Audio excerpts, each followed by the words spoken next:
So, good evening, and we are live. It's this week's episode of YEV. We are going to be looking at, well, as always, a balanced view of the transition to electric vehicles. And this week's topic, we're looking at why the hate.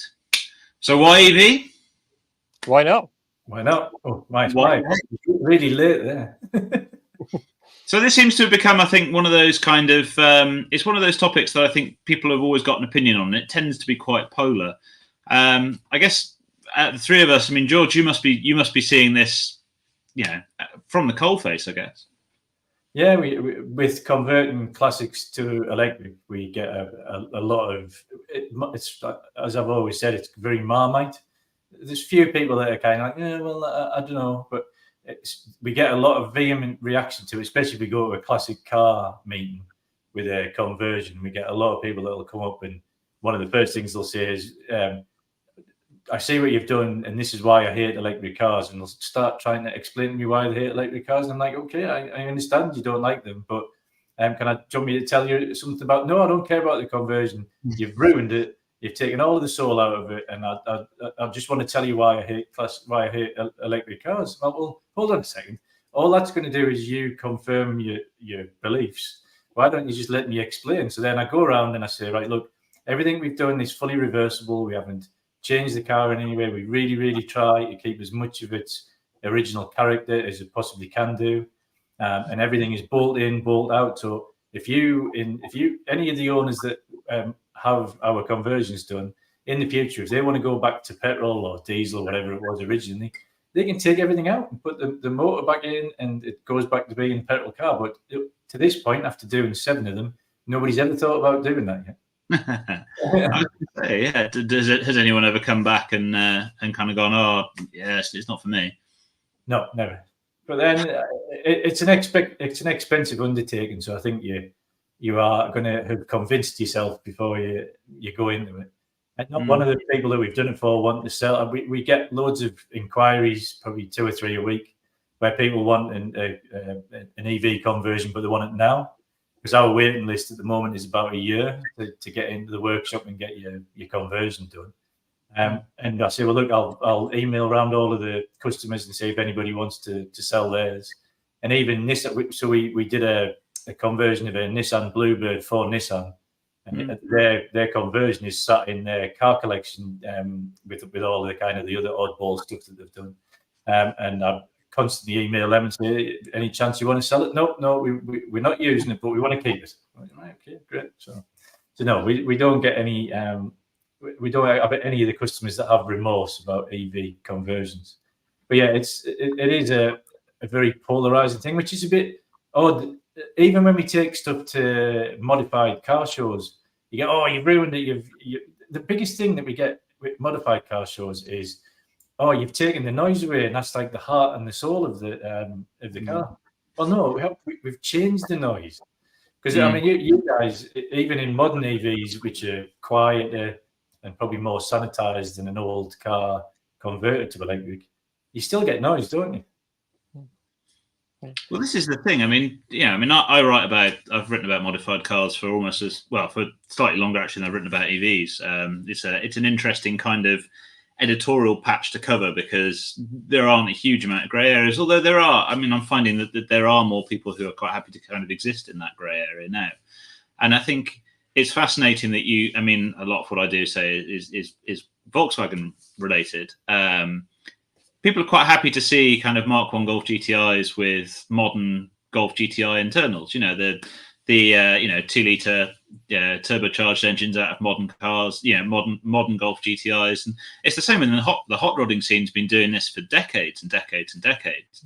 And from a purist point of view, that's as much taking some of the soul away of the car in that if you're switching from a carburetted, V8 engine to something modern, electronic fuel injected, that's designed for the kind of the modern world, you are changing the character of the car, whether you see that as kind of something that's more, I guess, sympathetic or not. But I think it's interesting how polarized this becomes. It's almost unnecessarily so. I think it's very strange. Yeah, because I saw as well in Carfest on the modified car. See, there was a drift pickup truck. So it was made to look like the old Ford pickup truck, but none of that was original. It was all ground up, built there. And there was a lot of love for that, saying that's great what they've done to it. And they've captured the elements. So it's like, that's no different to converting an EV. Yeah. The funniest one, and one of the things that kind of kicked off us deciding that this was a topic to look into, was we've had a video of our original Morris Minor conversion on YouTube for 4 or 5 years now, and it gets lots of views still, and it gets lots of comments. And this week we got a comment off a YouTube viewer, and it basically said, I've got it in front of us. It said, "Can someone please tell me? I just don't understand it. Why rip the heart out of a classic car when there is no need to? Petrol will be around for a long time and diesel yet. So taking a zombie car to a car show, whatever you do, don't open the bonnet as there's nothing there. It's now a ghost car, and the BMC A Series engine was brilliant on fuel economy, 40 plus miles per gallon anyway." So it's one thing I can understand is that, and all of us know this, people get very passionate about cars. They are an inanimate object. I don't know about you guys, but I've never really named any of my cars, but we do get, especially in the Morris Minor world, lots of them are called Betsy. And people do get very kind of emotionally attached to something that's not inanimate, but a mechanical thing. So I wonder whether that's one of the reasons. And then the other reason, I think that it's that usual carrot and stick. I think a lot of people feel that the government's forcing us into the transition between petrol and EV. And in some ways you can see that side of the story. But then the biggest thing that surprised me about this guy is I clicked on his YouTube profile, and he's a drag racer, same as me. I'm surprised I've never met him. But he's got a Morris Oxford, which is kind of a car that looks like the classic Morris Minor. And it's got a Chevy V8 in it. Hold on a second. And I reply, and I try and reply to people and just not be holier than thou, and I just said, look, and exactly what you said earlier, Alex. If it wasn't for people taking engines out of other cars and putting them into different cars, hot rodding wouldn't exist, drag racing wouldn't exist. That's how it all started, and we all modify things. I thought whether it's only really the real purists, when you go to a car show, that have the cars exactly as they came out of the factory, because things like especially Morris Minors, drum brakes and no seatbelts. Like, do you really want to be driving around on modern roads with drum brakes and no seatbelts? Yeah, exactly. Well, you've got an example of a car which is possibly more original than the one it's based on. If you look at your Polo on that score, isn't it? Yeah. I mean, I've gone for at least factory spec, if not better, on mine, and I think, fine, okay. Some of the maybe some of the original character of the car is gone in terms of I've actually got brakes that I can lean on quite hard without locking the wheels up and so on. I've got a limited slip differential, which means I can put the power down and I can enjoy it a bit more. And I just think, how much do I want to preserve the original faults of the car? I want to some extent, yes, I guess that's part of the character, but I think there is an over-reliance on engine noise, isn't there? I mean, there's an awful lot of discussion about engine noise that comes up with EVs, and there are certainly some examples where the engine noise is a big part of the appeal, and I do get that. I'm a dyed-in-the-wool petrol head in many ways. I'm a fully paid up member of the EV community, but I also still enjoy classic cars with combustion engines. But in a lot of cases, you look at the kind of the cars that are on the road, the majority of cars here, we're talking your average run-of-the-mill stuff. Yeah. The engine note of those is no real part of the experience at all. And actually, the engine note, there's a different engine note with EVs, isn't there? And as we were saying earlier, and I think from my point of view as an enthusiast, I actually kind of want to see a move away from thinking that those cars have got to sound like a petrol engine or a diesel engine, because I just think there's a huge spectrum of performance combustion engine vehicles, right? From 4-cylinder, you're right, in 3-cylinder, things like the Up GTI, all the way through to your kind of V12s and all the rest of it, and W16s, and they all have their own personality and their own engine note. And I think let's let's find a way to enjoy and normalize that EV engine note. Let's, make that part of the experience as well. It's a different noise. It's not no noise. Yeah, because if you look at how the motoring press has reviewed the Ioniq 5N, and it's quite weird how they've said things about the engine note is that it was going to save EVs. And actually, when you think, it's not actually a real engine note. It's got fake downshifts. It's got all of those things. It's not actually, doesn't actually need to do those. But then it's holding that up as a savior for petrol heads in the EV world. But I agree. Does it need to have that kind of noise? I always thought, our cars didn't sound like that. They've never sounded particularly futuristic. I mean, an EV should sound future. I quite like the noise of the Renault Zoe. If you had the windows down, the motor on that, it had that sort of purposeful noise, and it was that sort of whine of an electric motor, which kind of signaled what it was. Why can't that be a thing?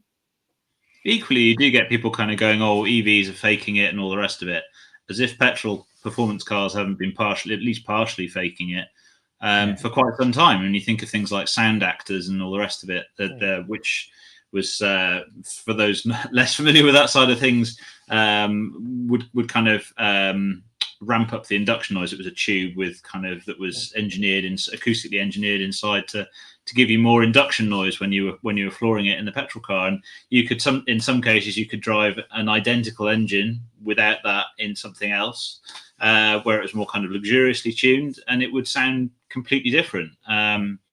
Engines have been acoustically tuned for ages. I mean, there is an element of faking it that's been going on for years, if not decades, in some cases.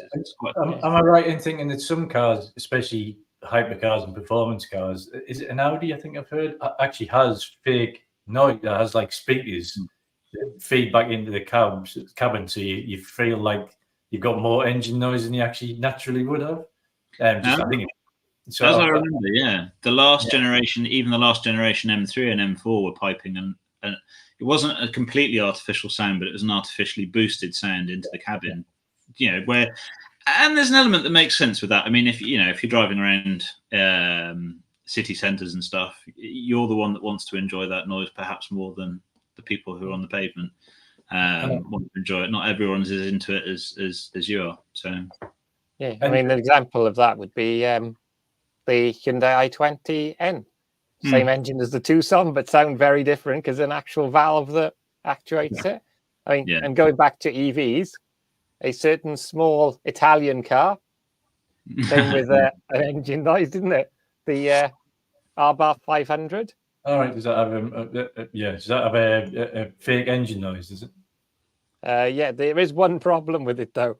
What? It doesn't have gear shifts. Yes. So when you're driving it along, it's fine. You can rev it and stuff when it's parked, but when it drives, but you kind of get fed up on it because it actually doesn't have a change in pitch. It's just that sort of continuous engine noise, and you can only switch it off when you're stopped. So once you switch it off, you're driving, you have to actually stop to change it to being off.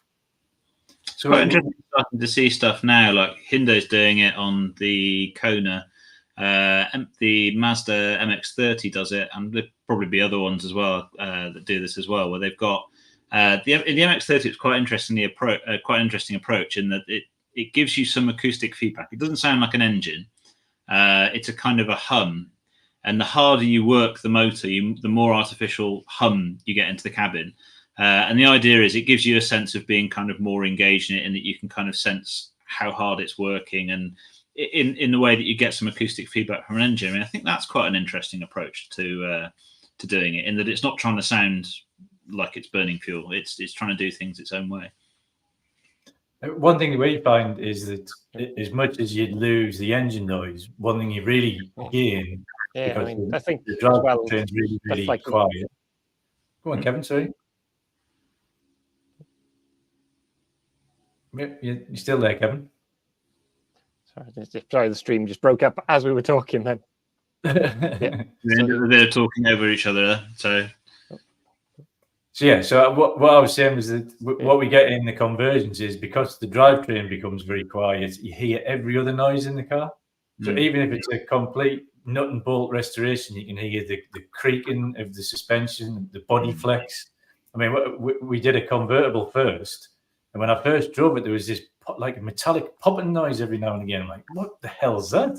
But even with the car being strengthened from the factory, it was actually the floor pan flexing and popping. So the kind of in the rear footwells, when you went over certain road surfaces, the car would move around, which obviously would have been totally drowned out by the exhaust and the engine noise before. And now you would get every now and again this pop, pop, and you're like, whatever. So you get different noises, and you kind of feel more aware of the car being an older car than you would do before, because it would just be a really loud trumpeted noise of that fart sound that you get with a Morris Minor. I think it was certainly one of the earlier EVs that I drove. I'm almost sure, it was almost positive it was the Leaf. They had to change the wiper motors in those cars during development because they found that the car was so quiet that the traditional Nissan motor that they would have used on the likes, Pulsars and other bits. Actually, Pulsar wasn't out at that point, but on their combustion engine models was not quite quiet enough for the EV, so you could hear that kind of. Actually, I tell you what does that is the MG5. Yeah, because I pointed that out to you when we did the John O'Groats to Land's End. I put the wipers on us for said these are really noisy. They sound like old-fashioned car wipers. And they're probably like you said, they're no noisier than an internal combustion car. But it's because you haven't gone into the masket. So noise aside, then, I mean, how do you get? What sort of experience should an EV offer? Do you think then? I mean, you've seen. I mean, it's interesting seeing like Toyota and Lexus working on simulated. What they're proposing with theirs, and actually only the tip of the iceberg tended to get quite a lot of coverage with this. But we had. They were kind of a lot of people sort of rounded on Toyota and Lexus for doing simulated gear shifts.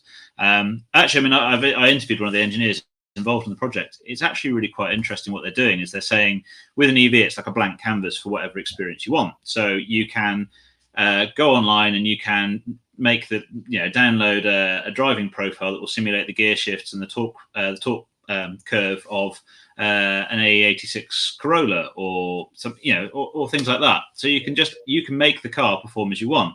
And that's actually something I've heard before. I mean, I interviewed years ago Bisimoto. I think I may have mentioned him on here before.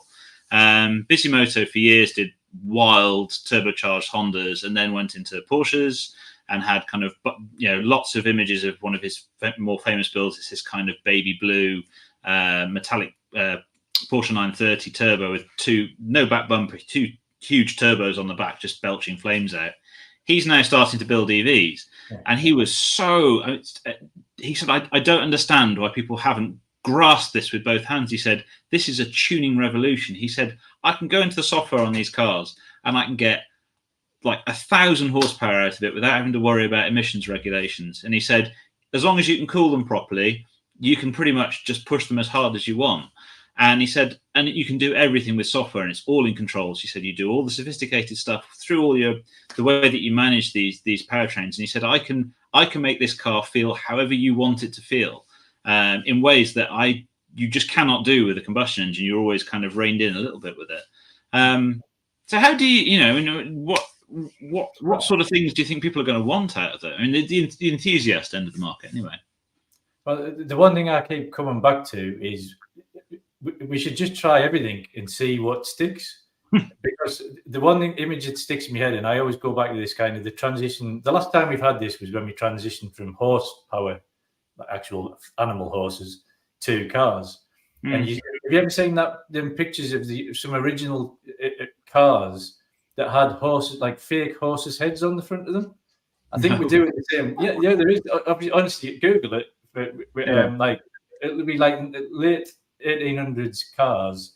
It's like only doing like 4 miles an hour. It was like at the time when we had people walking in front of them with flags, and to make people feel that they were the same as a horse-drawn carriage, they had it was almost like a hobby horse's head on the front of the chassis. It's bizarre when you look at it, and I think that in like 50 years' time, we'll go, why were we trying to make electric cars sound like petrol cars? Because like the two different things.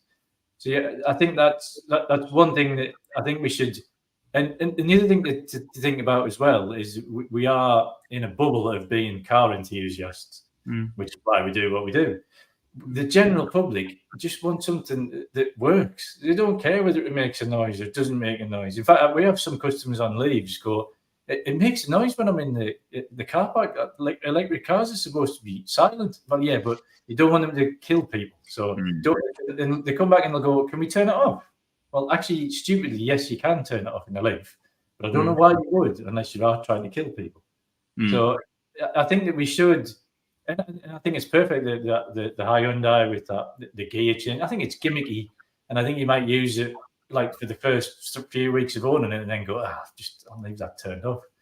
But if we don't try these things, we won't find out what it is that people really, really want, what the mass market wants. So. I guess we see it. Yeah, sorry, go on. So. Yeah, I mean, I think it's going to be almost more down to the user, because as it's all software driven, is that ability for users to customize their own sounds. You know, like you can see in Teslas with the startup sounds, and when you lock them, like the one we noticed on the that was cool. Leimani, with the, having your own shutdown. It's that personalization, because people personalize cars now with paint jobs, wheels, and stuff like that. It's that next level of personalization, isn't it? You know, having it sound the way you want it, and things like that. You know, having it, because I've noticed the one thing with all cars now is, when I first started driving, your car didn't have a theme tune when you shut it down or switch. But now, every car, you've got Kia has their corporate jingle when you shut down a car. Hyundai has their own corporate jingle. I mean, it's only a matter of time, I think, before people start to modify these things and just choose their own. It's that, you can choose your own backdrop. I mean, you could get into the point, I think, where you think that every dashboard is now a screen. So you can actually, in the future, should be able to customize that look and skin it the way you want it, because all it is software. Actually, I saw fully charged review. Is it the EV3, the smaller kind of box? Yeah, to come out. And one of the features on that is you can pick skins for the screens. And the Jack, the guy who was reviewing it, found it because this was like an early pre-production car, but it only had like NFL skins. I mean, I was driving around with Newcastle United branded screens in front of me as much as I possibly could. That's what I've spent the last couple of hours doing, watching Newcastle United narrowly win a game against Wolves. But yeah, I think that, you're right. And I think that having them options in and stuff like noise is a kind of a software upgrade. As long as it had an external speaker, you could have it not on, which most people would do, or manufacturers could charge. Be one of those actual real upgrades instead of having to pay to be able to turn your wipers on. That Tesla seems to be moving towards. Oh, great, Tim got here. Who else wants to weigh in on Teslas? You just know there's going to be a comment come up on the bottom of the screen. But yeah, all of those peripheral things that aren't really important to the running of the car can be, like, if you want to make a noise, then pay £10 a month. And that's how manufacturers don't seem to be able to think about what should be paid for options and what shouldn't be. Like Nissan moving to the model that to be able to remotely control your heating on the car, which was standard for years, you now have to pay a subscription for after a certain amount of time. It's like, no, that should be a standard feature. Like, let's have the bells and whistles be a charge for option. Yeah, because I've been driving my wife's Hyundai Kona today, and that's got the digital screens. And I look at that and think, when I switch it on, they've gone to all this effort to put a color screen there, and then gone and created graphics of analog clocks. Just when you think there's a lot of effort, because I think all the Hyundai and Kia stuff is powered by NVIDIA. So you've got all that processing power to do a graphic of an analog clock, even to the extent that when you power it up, it does the sweep of the needles across the gauge, but it obviously doesn't need to do that. So I think that's going to be the future, isn't it? You'll download, as you said, you'll pay for different skins for it. And I mean, I think the manufacturers are missing a trick on that actually that's something that people will pay for. You think people pay for backdrops for their mobile phones? They'll definitely pay for a backdrop for their car. Well, one thing I'm just about to purchase is a and this is a growing market, is to be able to like a wireless plug-in to the USB port in our Leaf that lets you watch YouTube or Netflix while you're charging. Like that should be so easy to program into the car. Like, why am I going to spend 200 quid on a little box that's going to be a little bit clunky? And so that's where the manufacturers just don't understand the software. And Tesla's right at the front of that. And instead of me paying some company that's developed it, it should be the manufacturers that are making the money out of that. I thought it was Tim there. So Lost Welshman says there'll be an app for that, so you can sound like the Starship Enterprise or the Flintstones. Footsteps. Oh, that'll be like that funny little pattern noise. That would treat people out, wouldn't it? In a dark car park, having the footsteps from your car sounding behind them. Or that noise. That noise from Psycho when someone with a knife behind you you're in a dark car park. We're already seeing some element of this as well. I mean, even the little details, as Kev mentioned, the dials there. I mean, how long have we been driving cars listening to the noise of what's it called? When you put the indicators on, relay tick. When you have your indicators on, I mean, this one, I'm listening to the noise of an actual relay ticking.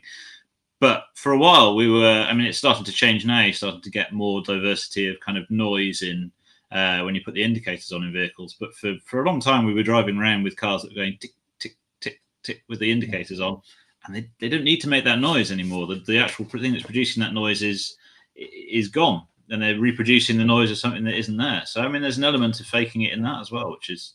Yeah. But I think what's interesting... I'm not sure about the Jeep Avenger and its noise, because that doesn't have an indicator noise anymore. Does it not? What does it do? Yeah. What noise does it make when you're indicating? It's kind of like a drum. Yeah, it's like a kind of drum kit beatboxing noise. It's very odd. Yeah. SsangYong have got, I think, what's the big SsangYong? The Musso. No, the Musso's the pickup. That's really annoying me now. The biggest model in the SsangYong range, so the SUV, not the pickup truck. On that, you can change the indicator noise, and you can have birds tweeting, which is funny for a couple of minutes and then really irritating. But, again, it's that sign of just kind of little options to personalize these things. Interesting what we were talking about as well with kind of doing things a little bit differently. I mean, I think one of the pushbacks I think I find with EVs is that people expect a combustion car type experience. And we talked a little bit about preheating there, for example, and things like that. There's an awful. I mean, one of the stats I keep seeing that goes around is about fuel stations. Oh, there's X thousand. What's this? 60, 70,000 odd public charging stations in the UK compared to how many fuel stations there are, and things like that. And it's always struck me as one of these kind of completely irrelevant stats because that experience is those two are so far apart in terms of experience. If you count every single plug socket that's within reach of a place you could park a car as a charging point, and I know that's stretching a little bit, you've got many thousands and hundreds of thousands more of those across the UK, and you can plug in anywhere you want, which you can't do with obviously an ICE vehicle. Equally, if you're counting those out and you're just looking at the public charging experience, you should have, because of the amount of time that vehicles spend stopping at those stops, those charging points, you're going to need a much larger public network. But trying to compare those two has always felt very odd. And it's kind of, I guess there's an awful lot of stuff where people sort of think about it taking this long to charge and not necessarily thinking about that you can do other things at the same time, that if you're plugging it in at home, and I know obviously that's going to change as the cars become more common. But I guess there's a kind of a messaging about the convenience factors of these vehicles that a lot of people don't get. I mean, obviously it depends on whether you've got somewhere off-road to charge, and I know in a lot of cases, but the things like the preconditioning and the never having, I never get handed the keys to the family car and told, oh, could you take it out and get some fuel for it? Things like that. So, it's getting people's heads around a slightly different user experience, which is, I think, and also trying to get them to recognise some of the inconvenience that actually comes with having a petrol or diesel car. as well. With going to fuel stations, it is not necessarily that convenient, not always that pleasant. It's fine on mid-journey stop, but how many of your stops are mid-long journey, and how many of them are filling up for local journeys? So it's getting people to understand that difference a bit, isn't it, as well? Yeah, and you think with the petrol station forecourt model and stuff, it's designed mainly to make you buy snacks and stuff. The fact that they're there as you go in and stuff like that, it's you'll pick something up, and that's that sort of model. Where actually with the EV rapid charging model, you probably need something that you can have a coffee, something that's there for 10, 20 minutes. Although as cars are starting to charge faster, I've been talking to people in the industry, and they're saying actually you struggle with those type of experiences because literally someone needs a toilet stop and their car is literally ready to go again. Yeah. But I think so go on. Yeah, we were talking about that today. So today, when we stopped, because I've just come back from Leicester in my wife's Kona, and we were driving that, and we stopped at Rugby Services, and how things have changed. The fact that the Kona tops out at about 77 kilowatts charging speed, and now it's like, well, my wife's saying the next car I'll have to have a car that can at least do 150, and you think when we first started it was amazing that a Renault Zoe could pull 43 kilowatts, and now you're expecting much higher charging speeds. The highest I've seen is someone showed me the graph on GridServe of the EV9, which was pulling 270 kilowatts off a GridServe charger. Are you saying, Kevin, that maybe GridServe's electric forecourt model is a short-lived transitional thing? Because we'll get to a point where rapid charging will be so rapid that you won't have time to really use any of the facilities. Yeah, well, you think that actually, if you looked at, I think it was, which one did we go to? There's one where their shops have closed at the moment in it because they're looking at a new model for stuff like that. So I can't remember which one it was. It's one of their newer ones. It's not their first one in Braintree. It's their one. Which one it is? I started a Guinness World Record for them. I can't remember which one it is. Norwich. Yeah, Norwich. So Norwich has a Costa in it, but they're looking to remodel the shops and stuff to a different kind of thing because I don't think people are stopping for long enough anymore. I mean, the other thing with charging is there should be a bigger availability of kind of 7 kilowatt chargers in big car parks because most cars sit around and do nothing all day. So my wife is the operations director for Durham University Business School. They've just moved premises and they've had to get the car parking sorted out. So obviously, being an EV driver, one of the first things she said was, "How many fast charging points have we got in the car park?" Because then people can just sit. But then they've only got 4, and they've got kind of thousands of people in the business school, and it needs to be every single car parking space that's built from now on should be mandated to have a 7 kilowatt charging point in it because they're not expensive. It's not like rapid chargers are thousands and tens of thousands of pounds. But to put while you're wiring all the lights and everything in, to put another box in front of every single car park when you're doing it on that scale wouldn't be a massive expense. Yeah, and it's interesting.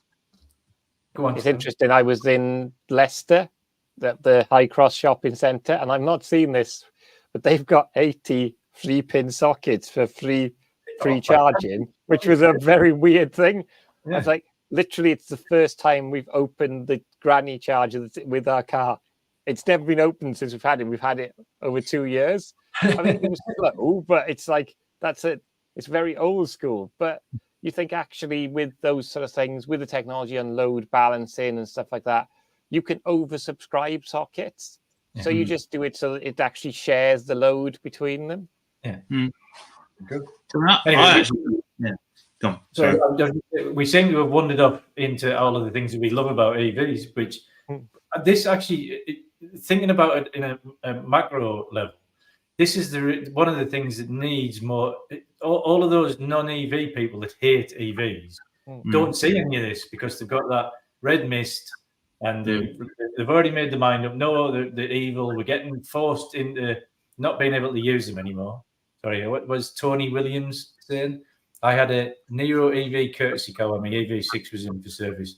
Thought I'd hop on Ionity and top it up on the way back. God, that was so slow to charge that I gave up. Yeah, we all get used to better and better, don't we? And forget what it's like to have the old stuff. Yeah, what I was saying was that is it the fear of the unknown that causes a lot of the hatred, do you think? Yeah, and I think as well there's going to be that countering some of that's going to be very important as the EV market continues to take off. I mean, obviously we're looking at, with ZEV mandate, progressively higher share of electric, and I guess trickle down of that is plug-in hybrid as well, new and used vehicles coming into the market, and moving out of that early adopter phase where people tolerate some of the niggly stuff with it, turning up to chargers and they don't work, charging in an unlit corner of a council car park and things like that.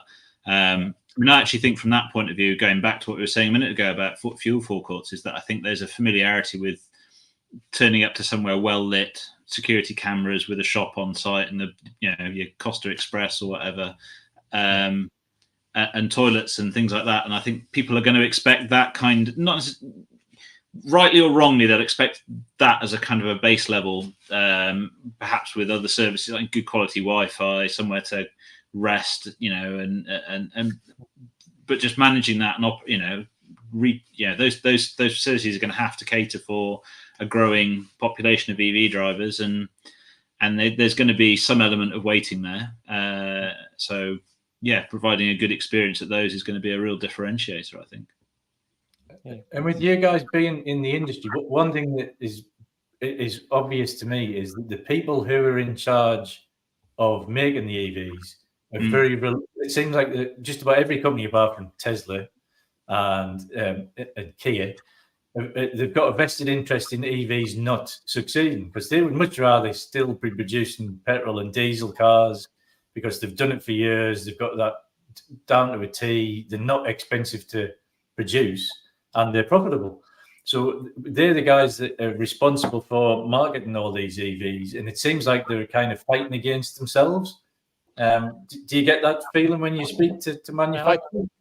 I think that the one thing that seems to be changing that a bit is the Chinese manufacturers, because they've really started to run with producing affordable, good quality EVs. Yeah. So I think that's given what people refer to as legacy auto a bit of a shake to say, oh, actually, these can do that. And I think, you've seen the tariffs imposed in Europe and stuff, and I think that's probably the wrong way to go about it. It's like, it's not about protecting, it's about actually getting people into those cars affordably. And I think tariffs, all they're going to do is push the Chinese cars brands up in price, whereas actually it should be forcing the other legacy manufacturers just to up their game a bit. Yeah, I mean, I think there's obviously huge pressure on the traditional, I refuse to use the L word, manufacturers in terms of kind of moving across with this. It's a big change for them. There's obviously a debate about kind of, I mean, some of this goes back like 20, 25 years and further, post Kyoto Protocol in 98, Japan went forward with kind of hybrids and, using that as a way to, reduce CO2 emissions and so on. And that was a very slow road to take, but eventually it reached the point where they were kind of ahead of Europe in terms of diesel. Diesel delivered very, very fast CO2 reductions across Europe, but actually in the end, the hybrids caught up and have given, whether it's been fully exploited or not yet, that's a whole other debate in itself, but it's given Japanese car manufacturers 25 years, 30 years of experience in electrification, in batteries and electric motors and things like that, which they should now be starting to capitalize on. So yeah, I mean, it's always been a kind of there's always been a bit of short-term thinking, kind of politically, and also I guess from the industry in terms of kind of taking the quickest route to achieving things. And I don't know that there's a pushback necessarily. It's potentially when you get a few layers down, it's possibly harder for a dealer to do the explaining on that front. and to get people to kind of buy into the EV side of things, because it's more so it is unfamiliar. I think there's a lot of change anxiety, isn't there, now in terms of kind of moving to EV. I think, as you say, that kind of fearing the unknown. Maybe there's a need to kind of go, well, look, think about these things that it does differently, and it's not a case of looking at the things that it does differently that might seem at first to be more problematic, when actually there are all sorts of things it does that are going to make your life a lot easier. Someone said, again, I think this might actually have been somebody at Nissan said, imagine a mobile phone manufacturer, and they say to you, we've got a mobile phone and the battery in it will last you all month, right? But at the end of that month, you've got to drive to your local supermarket and queue up for a little bit. It'll charge in like 3 minutes, but you've got to go and stand there somewhere and plug it in and refuel it. And you've actually got to go somewhere to do it. You go, what? It's a bit of an odd thing to do. Whereas you come home and you plug it in at the end of the day, don't you? And it's ready to go. And it's just getting people used to that kind of thinking about it differently, and that kind of graze charging and just plugging it in when you get a chance to do it, and making use of that downtime. As you said, I mean, vehicles are idle 90 whatever % of the time. There's plenty of opportunities to charge. It's just utilizing them and obviously providing charging where people need it, which is a big part of it, I think, at the moment as well, and affordably. I think as well is, people. I think a lot of the hate is, as George said earlier, about the fear of them being forced down that. But what we've got to think is, it's all about the ZEV mandate and stuff like that. But you actually think all the changes in automotive have been driven by legislation, the different Euro levels on emissions. And actually, if you look at countries that have less strict legislation, engines and stuff with worse emissions are sold. So actually, legislation is what drives the advancements in these things. And electrification is just another advancement, the same as it was Euro 1. I think your Polo, is that Polo? You've got Euro 1, and now we're on Euro 6. And yes, sometimes the legislation is a bit too ahead of the technology, but it catches up, and that's what drives it.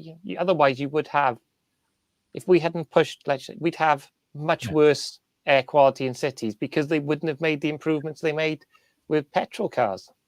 Equally, you understand some of the skepticism in terms of the way that diesel was handled. I mean, there are the government's own analyses going back to the mid 2000s, where they were the document put out by, I think, the HMRC or the Treasury, or it was an analysis of company car tax in the UK. And actually, in that document, it was saying the reduction in average CO2 emissions is marked. We've had a really impressive reduction in CO2, but we're concerned about the effects on urban air quality. And this is 2005.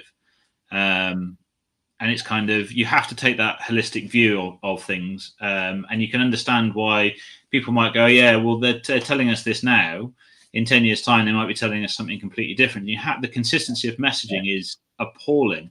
And actually, I mean, that's going on at the moment, where we've got, there was a front page today talking about Labour backtracking on phasing out all combustion engine vehicles in 2030, as including hybrids. But there's never been a proposal to phase out the sales of hybrids in 2030.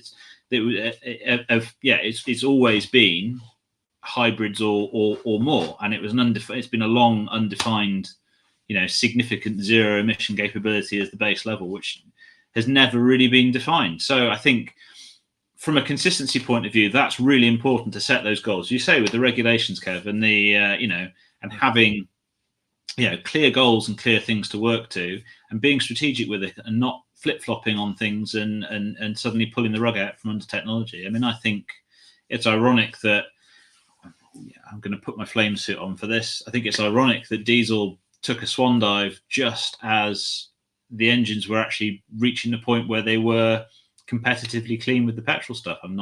Clean diesel's always been a bit of a misnomer, but we're actually reaching the point where the engines were very, very efficient, very, very quiet, and as clean as, if not cleaner than, the petrol ones. And as that happened, it fell out of favour. So I think it's just being consistent with that messaging and setting kind of fair, realistic goals for the industry to work towards, and getting people to buy into it as well. Yeah, because I think back to that time you mentioned with diesels getting, that was when you had cars capable of 100 miles per gallon, not little tiny city cars. You had, the classic example would be the Honda Civic with the Earth Dreams 1.6. That was a 100 mile per gallon car. And you're thinking, those steps you get with the electric vehicles, once you start getting solid state batteries and start bringing the weight down, you will have cars that consistently can do 6+ miles per kilowatt hour. And you look at the efficiency on that from the power generation to the wheels, and you're talking high 90s on efficiency, which you'd never get by burning stuff. And it's like, and you've got all that, as you say, you've got that power. So it's why the hate when you can have a Transit Super Van 4.2 with 2,000 brake horsepower. You think, try and actually engineer that into a fueled car. You look at the engineering of something like, remember when the Bugatti Veyron was launched, how they talked about how much engineering it took for the extra brake horsepower just to get 1 mile per hour. Wasn't it something like 60 brake horsepower after a certain speed for 1 mile per hour faster? Something ludicrous. Yeah, and all the other technologies, the fact, you talk about range. People are worried about range. Remember I remember a feature on the Bugatti Veyron where they said that if the tires would, at full speed, the tires would only last something like so many miles, but it's okay because the fuel tank lasts less than that. So they would run out of fuel before the tires let go. And you think with EVs, they're going to be that next level, and people should sort of embrace that and not hate it. It's, as you say, another toy in the toolbox, as it were. Yeah. And EVs just can do the extra things. So have you guys experienced any EV hateful comments whilst you've been out and about in EVs before? Or, I mean, I walk into the valley of death every day almost. but have you personally experienced anything? I get both ends of the spectrum because I'm very much in the grey area with EVs. I'm not that I don't think that they're the next phase. Not that I'm not fully behind EVs, but I'm also kind of recognise the importance of having a proper discussion about all aspects of it, good and bad. And the interesting thing with that is that I find that the two ends of the spectrum are so desperate to find something in what you're saying that disagrees with their worldview that I can end up simultaneously having, and the most recent example, this is only a couple of weeks ago, finding myself on the same social media site having a conversation with both ends of the spectrum, and one end thinks I'm a blinkered EV fanatic who's dismissing combustion engines, and the other end is kind of talking about me like I'm some kind of Luddite. And it's like, no, I'm paying for an EV with my own money, but I also kind of recognise that there's a whole discussion that needs to happen to avoid another Dieselgate, another situation where we end up with a problem with EVs. You've got to tackle these problems as they come up, otherwise they fester away in the background. They don't go away. They don't get solved, and then you do end up with that situation where you have to do a U-turn on it, and I think that will be hugely problematic in terms of trust. So yeah, I think I quite often come up against both ends of the spectrum on this. Do you think that the EVs have become kind of the central thing? Should it be that legislation is legislated, and I don't know whether it is or not, I haven't really read into it, you guys might know better than me. Should it be legislation that we want to produce vehicles that are zero emission? I would love if synthetic fuels became a thing, and we could just keep all of the car park as it is, but I can't see how, even when you burn anything, you're going to have emissions. So is it that the legislation should be right? We want the cars to be zero emission. We don't give a toss about how you do that, or should it? It seems to be that it's very much, or is it just the fact that EVs are the only workable solution? This is I think there's a bit of both in this from my point of view. Sorry, I'm jumping in probably everybody here, Kev, but my view on this is I'm equally excited about e-fuels, but I don't think that it's not going to change the way that the market is going. I think as a technology for keeping old cars on the road and delivering fast CO2 reductions for other vehicles, because you can blend it at anything from 1% to 100% and carry, so I can run 100% e-fuels in this and it's not a problem. And I can run anywhere between zero. It's not like, bioethanol and other bits and pieces like that, where you have issues if you start to run it at high concentrations. So from that point of view, I think e-fuels is really interesting. But I do also think there has to be, and this is where I find myself coming up against people whose views I'm actually aligned with, is that I say we should be thinking about all solutions for where, what problem are you trying to solve? Are you trying to get everyone driving EVs, or are you trying to trying to decarbonize transport with whatever tools we have in the toolbox? And that might involve things like e-fuels, it might involve things like hydrogen, it might involve all sorts of things. And I just think if it doesn't work, if it really doesn't work, the market will decide and it will not succeed and it will die out. And if it is designed to work and it can contribute towards that, what are we trying to achieve here? Are we trying to get everyone driving EVs regardless, or are we trying to get people are we trying to decarbonize transport? And I think that's a really important thing. Yeah, I think that's totally right.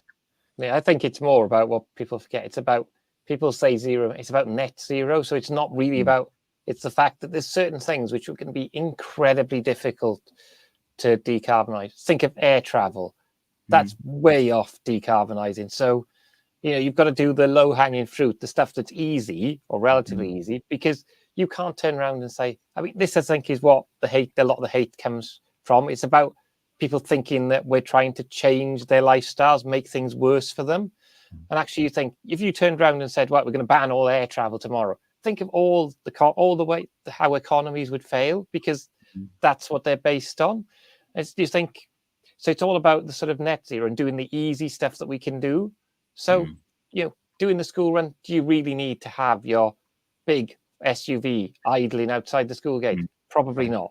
I mean, and that's the thing. People just don't, as you say, people just don't like thinking there's a change that's imposed on them. But you can think of that another way, is no one imposed the change on them that we're all going to start driving big SUVs. People have done that of their own accord because it's all about getting bigger and bigger. So that's a change. When you think of, when I was a kid, the cars were tiny compared to now. And you think that's not because manufacturers have chosen to make cars bigger to extent, obviously a certain extent safety has driven that. It's actually the market has driven that change because people have wanted bigger and bigger cars.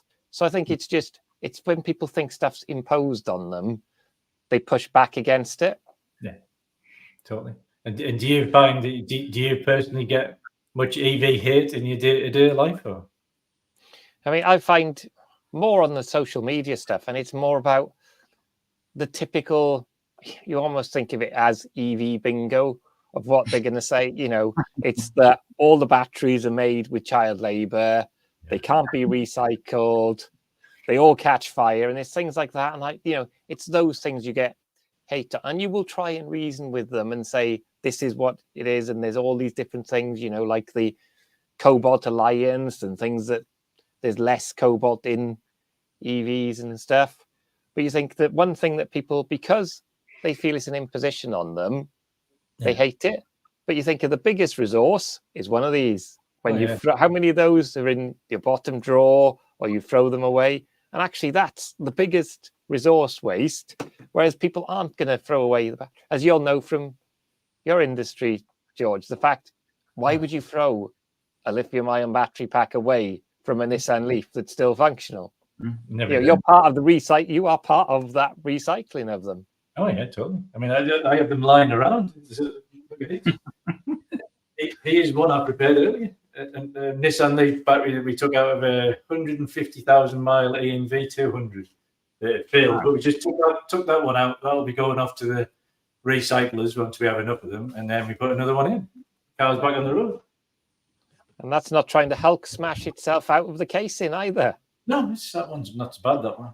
Yeah, it failed. Sorry. Let's see what Roland says. The fear, uncertainty, and doubt needs to be sorted out. The first thing I did with my EV was a 2,500, I assume, mile road trip. Just planned the trip around my dog's brakes. Never had a problem. Yeah, good on you. If you're not in a rush to get anywhere, you can get anywhere in the world. And even now, you can get anywhere in the world pretty quickly. Yeah, I think it's there's a mentality, isn't it? Is not stopping to charging when you're stopped. Yeah, that's the thing. That's definitely the thing. So we've been at this for 55 minutes now. So we'll probably draw it to a close. We could probably go on all night the three of us. Getting off let's turn to something more positive for the last 5 minutes. Have either of you found any new or used EV deals over the last week that you've particularly raised your eyebrows at? Yeah, not so much. No, I mean, I maintain what I said last week is that it's a great time to be buying an EV at the moment, whether you're buying new or used. There's a huge choice of really versatile vehicles out there, and I think be open-minded about it. And if you're feeling curious about, give it a go. You might be surprised, but I think I'm probably preaching to the choir a little bit when I'm talking to the audience that we're talking to here. I always say that to people is that it's once you try it, you'll be impressed. The cars are great, and the infrastructure is not as anywhere near as problematic as people seem to think it is. I mean, I've been driving them for years, and I remember what it used to be like in the kind of the bad old days, and it's a lot better now. It's not as difficult as people think it is.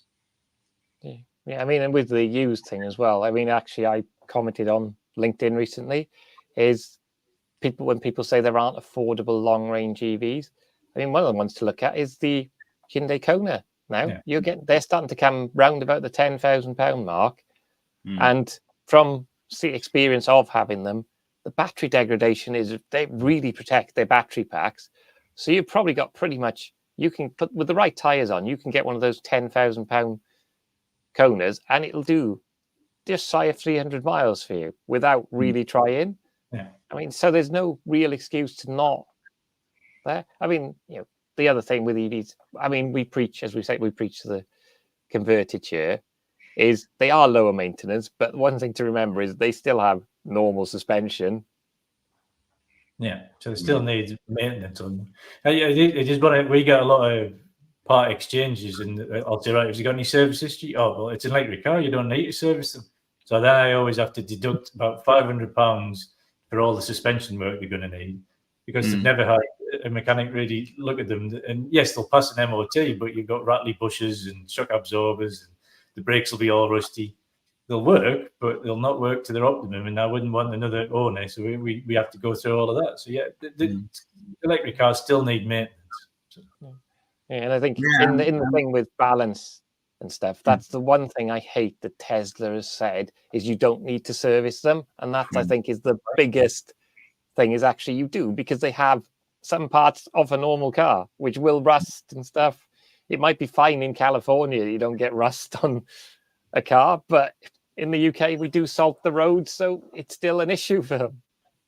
And I guess also there's a case of being honest about all of this stuff in terms of charging costs as well. I mean, there was a very famous campaign about 2p per mile running costs, and you certainly can achieve that, but it's going to depend, and this is going to become more diverse as more and more people buy into these vehicles, is that you're going to have a wide variety of charging scenarios. Some people will and won't be able to charge during nighttime hours because they can or can't charge at home or don't have an off-peak tariff, and also electric vehicles energy consumption can differ just as much as petrol diesel vehicles can. So it's trying to get people to understand that it's not a flat rate thing, and it's variable, and try and kind of see the big picture. And I think the information thing is really important with this, is it's whether it's sharing the kind of the positives that you can get from switching to a different technology, or whether it's trying to, it's just trying to be honest about it and kind of give people a clear picture so that they don't feel like they're going in without knowing what they're taking on. Give people the confidence.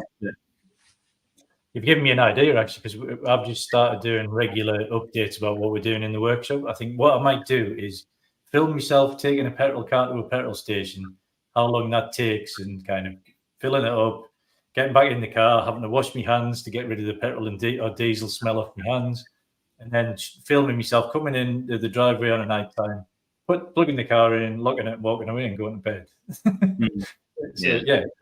Lots more of that information needs to get out there, and get out there in a fun, light-hearted way. So I think, and I try very hard when the EV topic comes up in the pub or wherever we are, not to shove it down people's throats. It's like, well, look, it might not be for you, but here is what it's like day to day and what the real world is on it. And I think that's what we got to get across. For sure. Cool. So I think on that, as much as Tim the boss is away, I think he is watching. So and I think he's still in control of all of these things. So unless you guys have got anything to say, I think that's it for this week, isn't it? I think we've done a good summary of YEV, and just to fit the title. So yeah. Cool. All right, catch up with you next time that I'm drafted in as a guest. Look after yourselves in the meantime. Yeah. That's it.